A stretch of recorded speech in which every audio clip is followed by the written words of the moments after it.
My son said it straight to my face. "Dad, you don't belong there. Just stay home and clean up." I stood still, holding my old suit jacket. The house went quiet, like it was closing in on me. They were getting ready to fly to Monaco. I was handed a list of repairs, like I was the gardener. The irony was this: the money for that trip wasn't even theirs. The next morning I opened my laptop. I saw my name on the legal documents, and in that moment I decided to shut the door on the trust I had carried for so many years. If you're listening to this story right now, please subscribe to the channel and leave a comment telling me where you're listening from. I'll keep telling it, slowly, honestly, starting from the moment everything began to change. I folded the suit jacket and laid it over the back of the chair, not because I was obeying, but because I understood something then. I had just been pushed out of a world I helped build with my own hands. The house in suburban Connecticut felt quieter than usual. The wall clock kept ticking, steady and calm, as if reminding me that time takes no one's side, not even those who once believed family was the safest place to stand. Julian had been busy all week before the trip. His phone never stopped buzzing. Short calls, quick nods, his eyes always looking past me, like I was just an obstacle in the frame. Chloe showed up less and less. When she did come home, she passed by with a thin smile, polite enough to avoid blame, cold enough to make it clear. I wasn't part of their story. I didn't ask much. At my age, I've learned that what you're not invited into, you don't force your way through. Still, I hoped that when they talked about their wedding anniversary, they'd remember the man who built the kitchen where they shared their first dinner. I hoped that when they mentioned the trip, they'd ask if I wanted to come along, even if it was just out of courtesy. Instead, I got a list. It was taped to the fridge right below an old photo of me and Julian when he was little. Fix the back fence. Replace the shed light bulb. Clean the front yard before the new neighbors move in. No explanation. No thank you. Just one last note written in Chloe's blue ink. "Dad, please stay home and help us. Don't go out much." I read each line slowly, not because the writing was small, but because every line weighed more than I expected. I've built houses for others. I've repaired things people forgot about. But this was the first time I saw myself placed exactly where I fit, as something useful. Used when needed, put away when not. The evening before they left, Julian walked into the living room. He stood across from me. He didn't sit down. That alone said more than words ever could. "Don't be upset, Dad," he said, low and fast. "Not everyone fits in places like that." I nodded. Not because I agreed, but because I didn't want to turn that moment into a pointless argument. I looked at his new shoes. Polished, clean, never touched the dirt in the backyard. I remembered his old shoes, back when I taught him how to build his first chair. He used to brag to his friends that his dad was the best carpenter on the block. The next morning I woke up earlier than usual, not to see them off, but to finish the list. I replaced the light bulb, fixed the fence, trimmed the bushes. The work was familiar.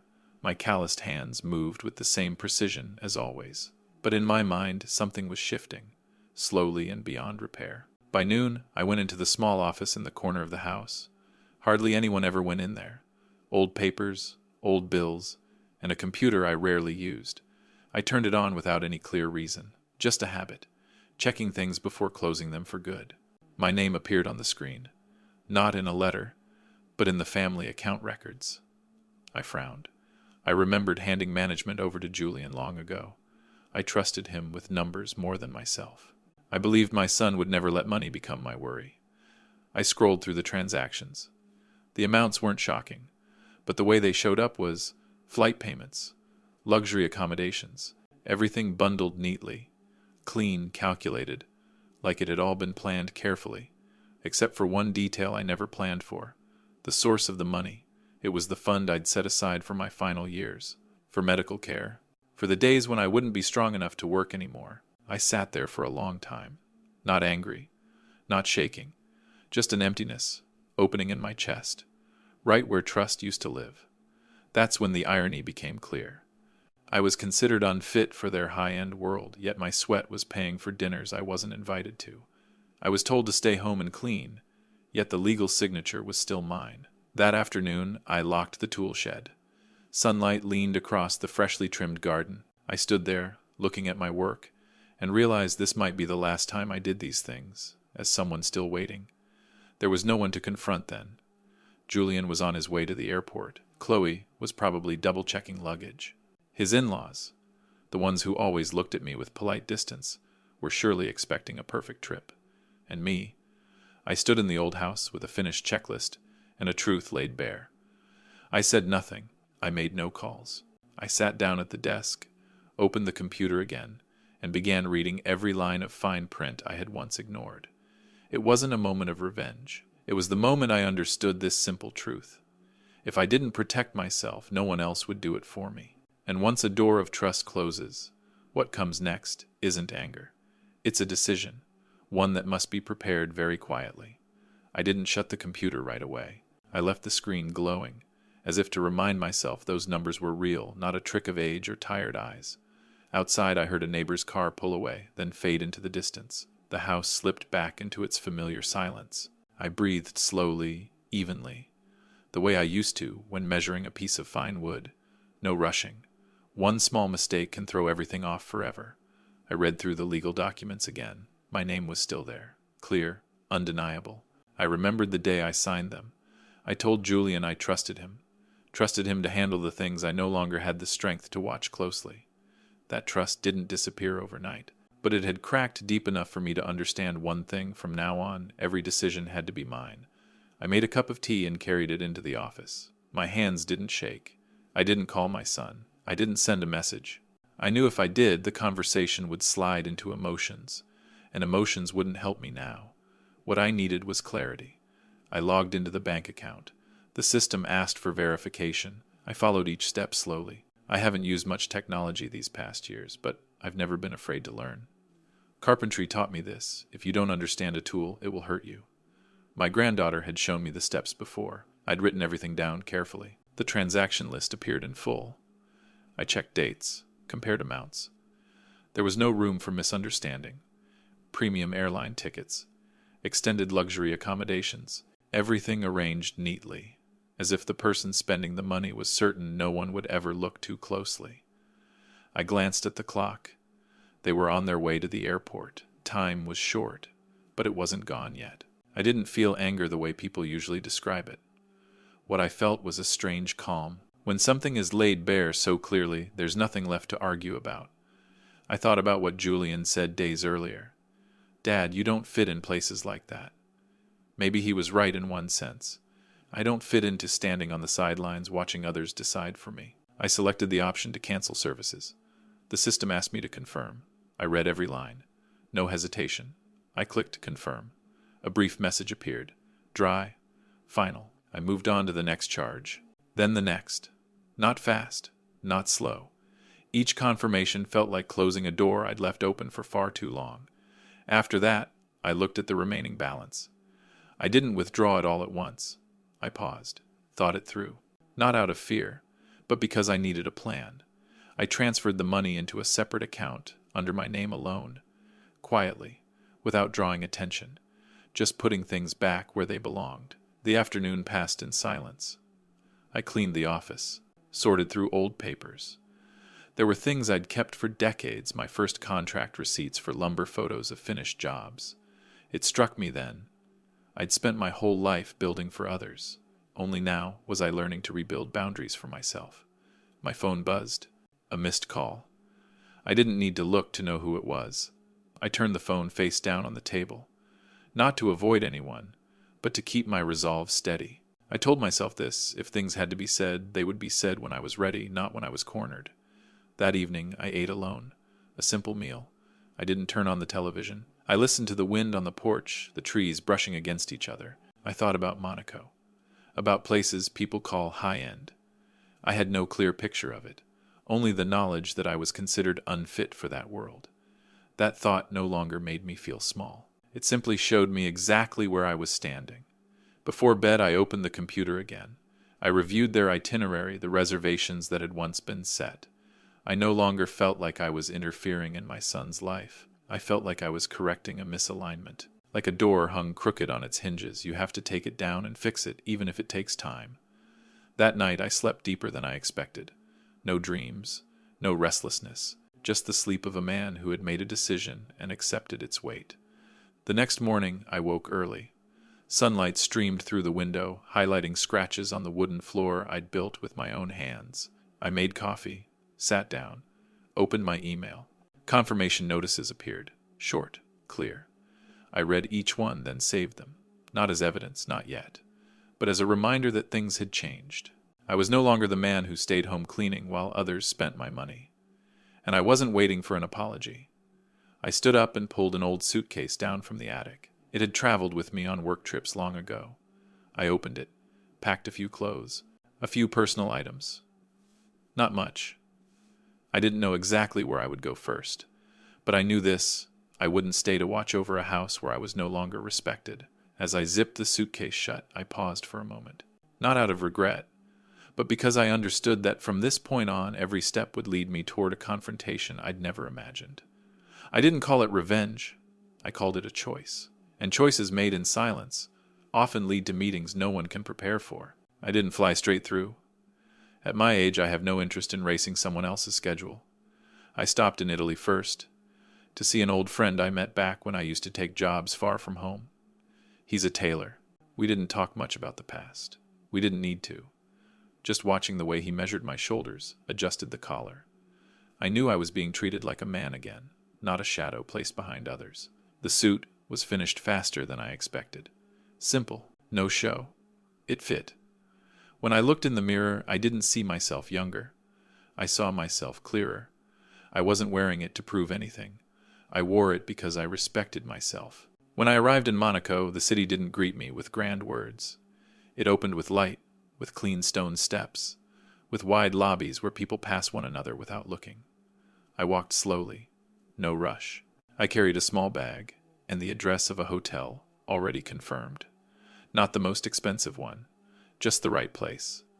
I checked in, went to my room, set the bag down. From the balcony I could see a slice of the sea. So calm it was almost indifferent. I stood there for a long while, not thinking about Julian, not thinking about Chloe. I let my breathing settle into the distant sound of waves the same way I used to after finishing a difficult build. That afternoon, I went out.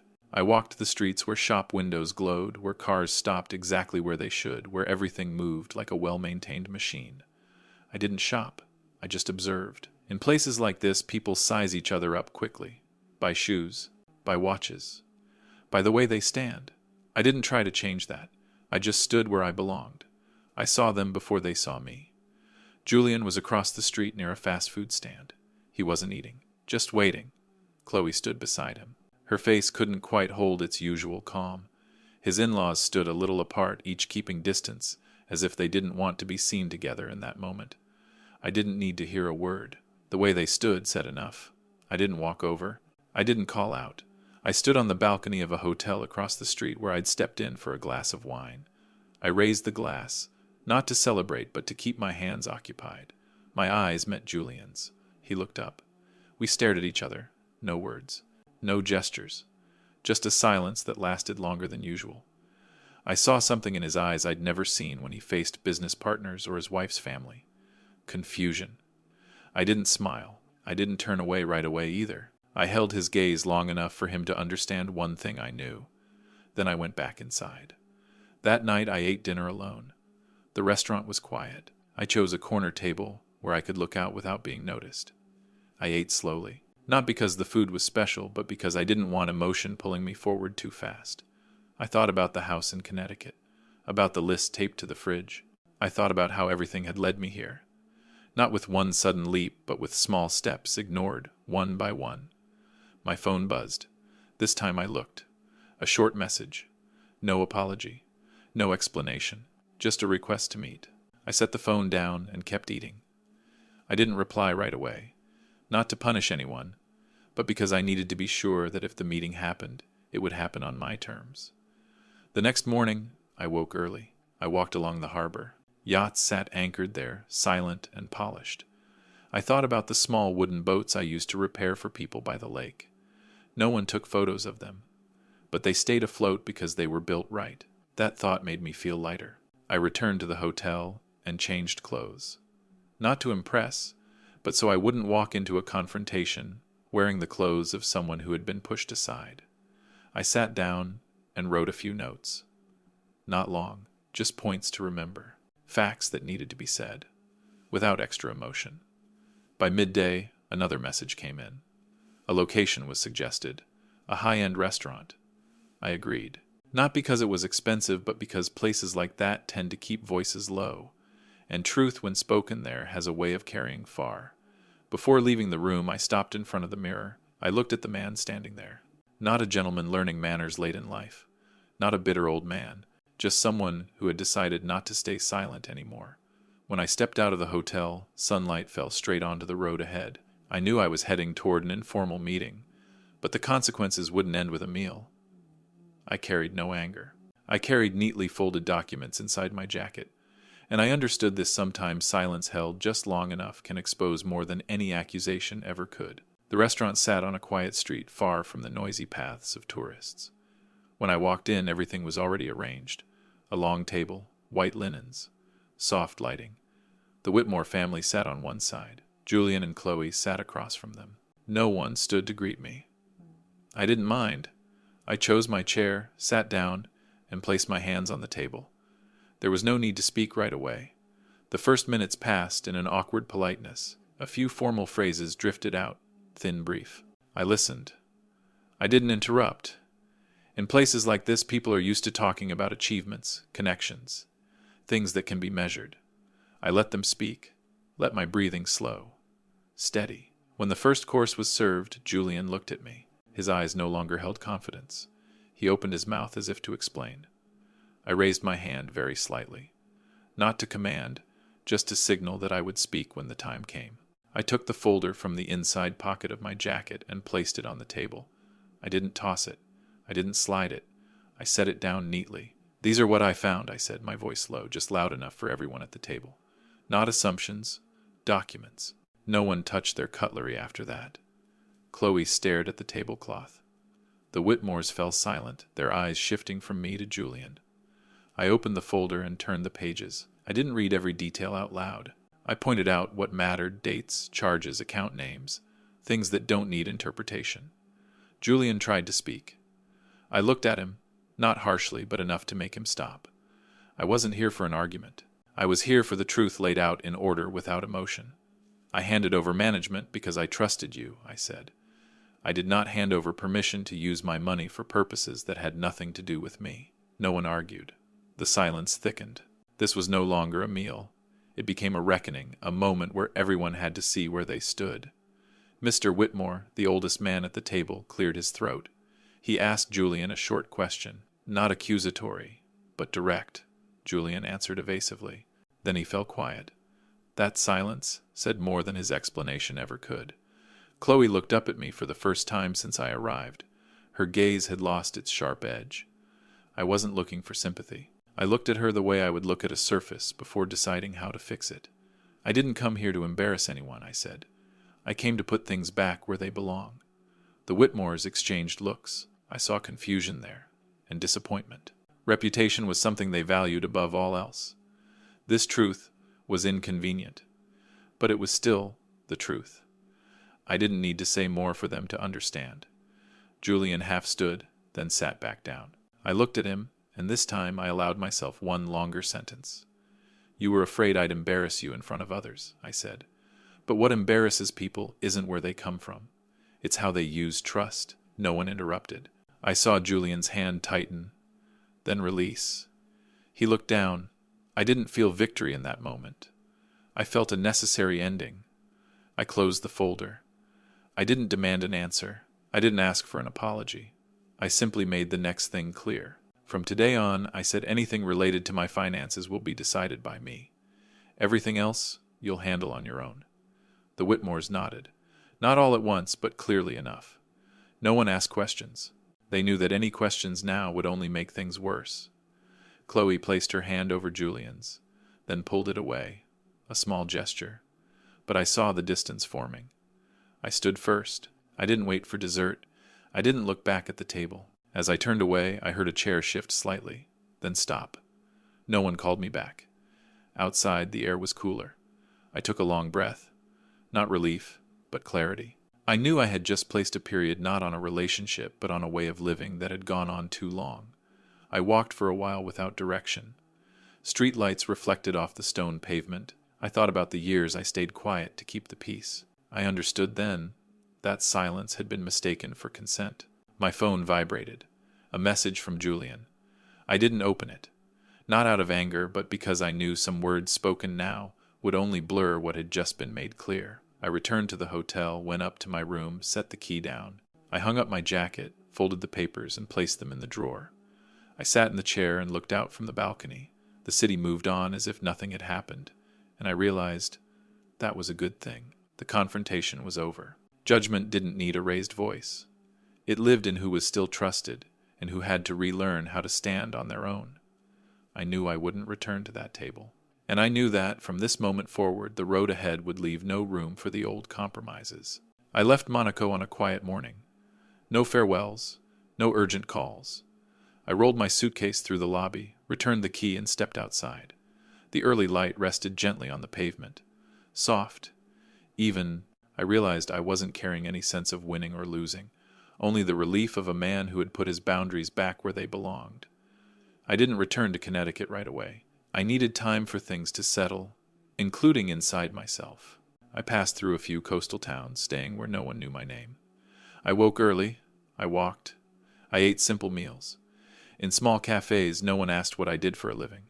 They only asked what I wanted to drink. That simplicity took me back to my early years as a tradesman, when the value of a day was measured by doing one thing properly. During those days, I finished what needed to be done. The house in Connecticut had always been in my name. I contacted an agent. No rush, no pressure on the price. When the paperwork was ready, I signed, slowly. Each stroke of the pen felt like the final joint connecting me to an old chapter. I didn't feel loss. I felt like I was trimming my life down to the size it truly needed to be. I set aside part of the money for a local trade school fund, not for recognition, not to make an impression. I remembered the kids who used to stand by job site fences watching me work with quiet curiosity. I believe hands that know honest work can open more doors than people realize. The rest I kept for short trips, enough to remind myself the world is wider than an old kitchen. I didn't reach out to Julian. I didn't wait either.